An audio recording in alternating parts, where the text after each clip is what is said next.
I want to welcome Dr. Greg Austin, who's generously agreed to come and join us today and share some insights from his recently published book, Cyber Policy in China, which was published in August 2014 by Polity Press. And the book is described as offering the first comprehensive study, comprehensive analysis of China's information society. Now, Greg is currently Professorial Fellow at the East-West Institute, and he previously served as Vice President for the Worldwide Security Initiative at the East-West Institute and held a leadership role in the Institute's work on cybersecurity. And Greg has had a 30-year career in international affairs, including posts in both academia and in government. And I think you spent a number of years at the Australian Defence in intelligence as well. Is that right, Greg? Yes. And he wrote this book while he was visiting fellow in the War Studies Department at King's College London. Now, Greg, if you don't mind, I'm going to ask you a few questions that kind of fit in with what the students are studying at the moment in cybersecurity. Now, the first question is, why is it important that we understand China when we're thinking about cybersecurity in Australia, or in the United States, or in the UK, for that matter? Well, thank you, Toni. China is a huge presence in the Asia-Pacific, strategically, economically, and politically. And with that goes the cyber dimension. So China wants to become a cyber power. It's got ambitions in the military sphere. It's the biggest exporter in the world of ICT products. So it's just this super huge presence. And of course, on the threat basis, we all know that China is an aggressive collector of intelligence by cyber means. Right. That doesn't single it out because the United States and Australia are also aggressive collectors of intelligence by cyber means. But there are some differences in target, Yes. and certainly the Chinese government is interested in collecting a wide range of technical and political intelligence that can be found in Australian databases and systems. So that's the first reason. Yeah. But there's also the other side of the coin, and that really relates to China's imports of ICT products. Right. We are deeply integrated with China in a global political economy of the ICT sector, and we really have to understand how to balance the threat against the opportunity. That's wonderful. Thank you, Greg.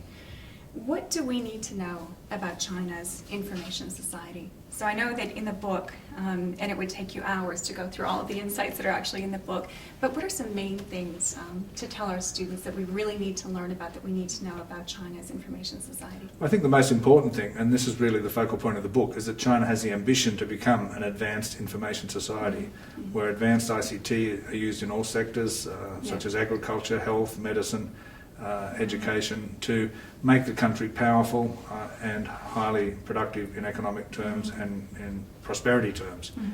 That ambition is far from being satisfied in China, but that's their end point. Yeah.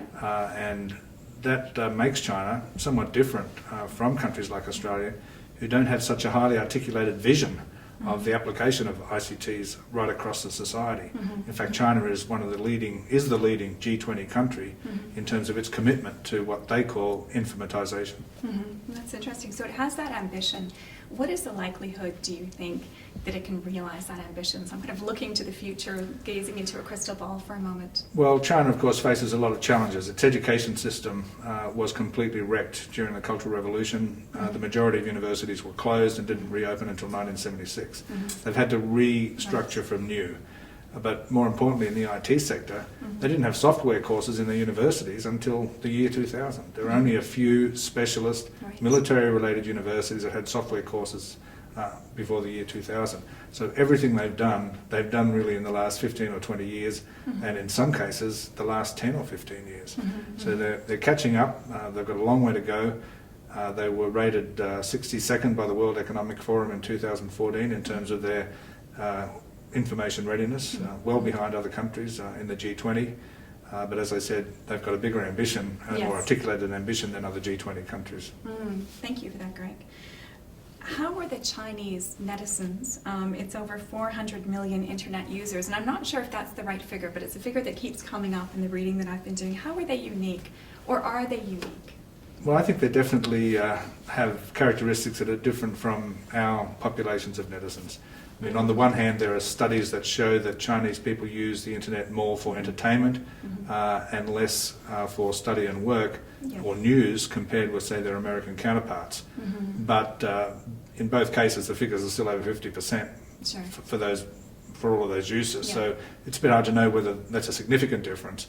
But one thing that's really important about the internet, which the Chinese government has recognised, is that it gives these several hundred million people a new political power to understand what's going on, to circulate information. Right. For example, it's now possible for a Chinese citizen to post an electronic poster at will when it's actually still banned, Yeah. still prohibited for a Chinese citizen to put up a poster on a That's wall. Interesting. So Yes. that's sort of one of the big differences, and that's what the Chinese government is grappling with. So that political capacity. Yeah. Now that's fascinating. What does internet sovereignty mean for China, and why is it important?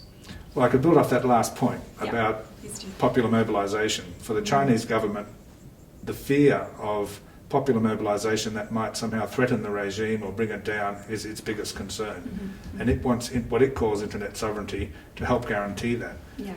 And to help achieve that, China has built the biggest political and technical monitoring and surveillance system that the world has ever seen, the biggest in human history. Wow.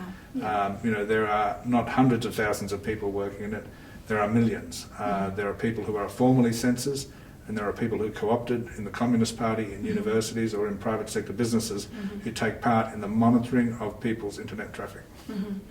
So it's a huge, Yeah. that just gives some flavour of one angle. Yes, absolutely. Yeah. For the final question I want to ask you, Greg, we started by talking about why China is important for Australians' conception of cybersecurity. But what is the main factor, or maybe what are the main factors that define China's own approach to cybersecurity? And maybe I should start by asking, what does cybersecurity mean from a Chinese perspective? And there I'm assuming that it's different than how we might understand it from an Australian perspective. Well, the Chinese government and Chinese people at large feel more insecure than we do. We take a lot of these things for granted. We probably shouldn't feel as secure as we do, but certainly you can say quite truthfully that the Chinese government feels very insecure because of the ICT power of the West, the ICT power of the United States. So it feels it's coming from behind in military cyber power, in economic cyber power, and in the application of cyber power. So it feels it's got to catch up. So what does that mean in terms of cyber security? Well, it's got all sorts of interesting spin-offs. On the one hand, for example, it's so weak in software that throughout the country, many people use pirated Microsoft software, which doesn't get the regular weekly updates to cover security vulnerabilities. So cybersecurity in China is actually in a much poorer condition than it is in the United States or Australia. At the same time as Chinese agencies are involved in penetrating other people's computers, their own computers are actually more vulnerable than ours. Yeah. So it means many things, but it certainly should be understood as embracing security, politics, economics, and social order. Fantastic. Greg, thank you very much. I think we need to get you back at some point to ask you some more questions. And that just, I think, gives just some insight into what's in this book, which I'm in the middle of reading and I'm looking forward to finishing. So, Greg, thank you very much for being with us My pleasure. today. Thank you, Toni.